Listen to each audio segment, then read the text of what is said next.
Jessica Justman. Ward Cates, and HIV Prevention Partners in Crime and colleagues. So Ward, I'm really curious. Tell me how you first got involved in the HIV epidemic. Thanks, Jessica. It was really through fate. I was working in family planning at CDC in the 1970s and early 1980s, and well, it was a very exciting time, but also a scary time. We weren't sure whether this epidemic was infectious in nature, whether it was toxic in nature. There was some thought that drugs being taken by groups had actually poisoned their system, but it had so many of the characteristics of a sexually transmitted condition that the group that became the sort of farm system for the whole HIV boys in the band at CDC came out of the STD division, and so that's where I was assigned, that's where we were assigned, and we started off doing surveillance and actually issued, on the basis of just the epidemiologic findings, recommendations well before we had identified the virus that still are true today. But what about you? I know in some ways we're sort of a generation apart in age, but from very similar geographic backgrounds and educational backgrounds. And how did you get started? Well, I entered medical school in 1981, right after those initial reports, and so I was vaguely aware of those initial reports of PCP in young men. I was in school in Rochester, New York, and there were a few cases, and a couple of my friends would talk about what it was like to take care of these patients, and it sounded very frightening. And then I started my medical residency in 1985, and I came back to New York City, which is where I'm from, and I began to take care of many, particularly young men with HIV. And again, I remember, we were frightened to actually go into the rooms of these young men, and it was very sad also to be taking care of people who were very close to my own age. And I remember some who died.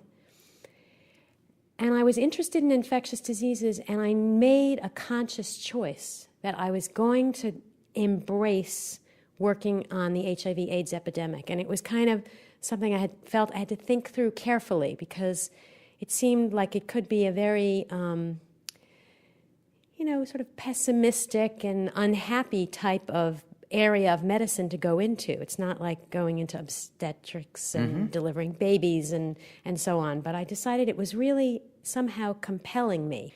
So tell me about as your career progressed and you committed yourself to caring for HIV patients, how did it evolve into HIV prevention research? So there it was kind of a fortuitous moment. So now kind of moved forward about 10 years, and I've finished my residency and my fellowship and some lab training, and I took a position in the South Bronx at a large community hospital in the South Bronx, and there was a lot of HIV and a lot of TB. And it was a lot of managing opportunistic infections. And by 1996 was the first protease inhibitor, and it was incredibly exciting to watch my patients come back to life before my eyes. And so it was very exciting to see treatment working. And then one of my colleagues at Bronx, Lebanon, who'd been working on HIVnet, unexpectedly left.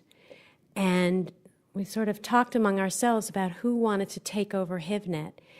And I almost felt like this jolt of electricity of like, I could work on prevention and not have all these people dying and just managing their opportunistic infections. And so I just put my arm up, right away. I want to step in and work on HIVnet And then from that grew the opportunity to work on HPTN.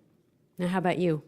How did you switch over onto the prevention side of things? Well, I to some extent, working on the epidemiology of the infection and was aspects of prevention. A lot of what CDC does is not really treat patient by patient, but try and find causes and then try to intervene.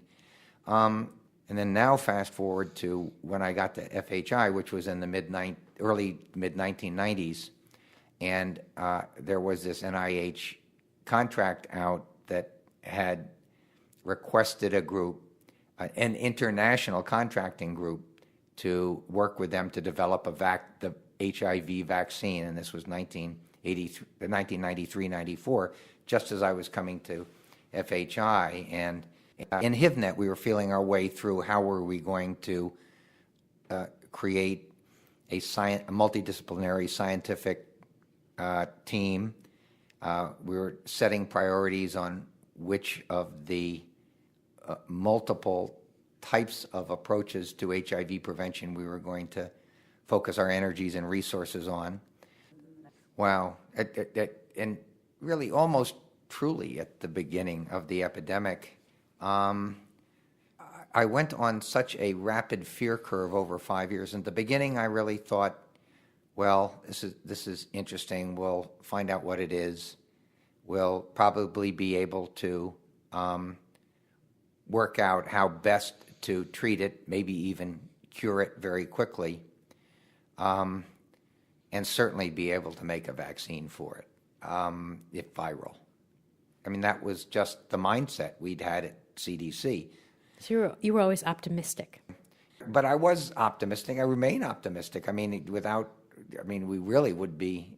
You need delayed gratification when you're in the prevention game. It's not like treating patients. In your next decade to 3 decades of working perhaps in this field, what challenges do you see, and what would you predict would be a course of this epidemic? I think often about the attempt many people have made to try to link STI treatment and control programs with HIV treatment and control. And I wonder if there are lessons that we can learn sort of on the implementation science side of things from all the work that's gone on the STI side. And I guess my hope is that there would be a way to really sort of revive that and pull that forward in a way that actually works. Well, I'd love to think that, but then I worry a bit because all of these bugs are involved with this thing called sex, and our society has such a problem in terms of confronting anything involved with sex in an objective and even a wellness way. But we're dealing with an infection that is spread sexually, and until we as a world are better able to talk about, to frame our prevention approaches in wellness terms rather than disease terms. I mean, and maybe this is just impossible in a pipe dream, and I'll go to my coffin having this dream. But you know, why do we always, as I say, frame it as sexual disease rather than sexual health? Why do we talk about coercion rather than consensual? Why do we never talk about pleasurable aspects and think about how do we build on the pleasurable aspect of sex in order to create our prevention tools? I think it's because of our society hang-ups. Okay. And it's not necessarily at all the domain of our network to invest in that, but it may be as we start dealing with more of the determinants, and it may be as women start getting more empowered. And anyway, I'm just to think of sex as a normal part of human functioning, like healthy eating, like healthy breathing, and to move in that direction. Do you think that is possible? It sounds tricky. I don't say I need to see it, in more detail, because there definitely is, healthy eating is a principle that I think is out there, and exercise. But it would really be a completely new territory to say, all right, let's talk about healthy sex. Anything that you would envision in the next 5 or 10 years in the HIV prevention arena beyond that? that? I don't think that's going to be 5 to 10 years. It probably won't be 5 to 10 centuries. But in the next 5 to 10 years, I think we will make targeting our tools to the specific epidemics and the specific populations we have, especially treatment. And I think our challenge is going to be who gets the treatment, because we already have in our programs stockouts in some of our facilities, and it leads to really tough choices of those who are infected who get it. Is it the sickest, or is it those maybe who might be most likely to transmit? And you can prevent both disease progression and transmission. But how do you see the next 10 years going? I have thought more on the side of how can you scale up the interventions that we know work. How can you get people to say, oh, I should get an HIV test once a year, just like a checkup once a year, which now people don't do that. But to say that should be the norm. And, you know, the whole challenge around getting men in parts of the world where circumcision is not the norm to agree to have voluntary circumcision. That's really interesting, because in some places it goes really like that, and in other places it doesn't. And so it seems to me like there's great potential there. Those seem within reach to figure out how to get people to get tested once a year. We know that has an impact once somebody knows they're infected. How to get circumcision, you know, across a population. We know that works. So that's kind of my shorter term vision. It seems doable. I love it. I think I really do think that having that option for people to take active steps that will protect themselves is great. To create an environment where it becomes the norm to know one's status. It's good news either way the test comes in, is the way I look at it. It's certainly good news if you're uninfected and you need to find ways to stay uninfected. But it's also good news if you're infected because you found out as early as you possibly could that you're infected, and there are things we can do for it now. So if you don't know, that's the worst news of all. Right. And it may be a way to link back into that vision about healthy sex, is to say, you know, almost everybody has sex, and so it's just should be a normal thing to go and get an HIV test as part of that. Excellent. So, great.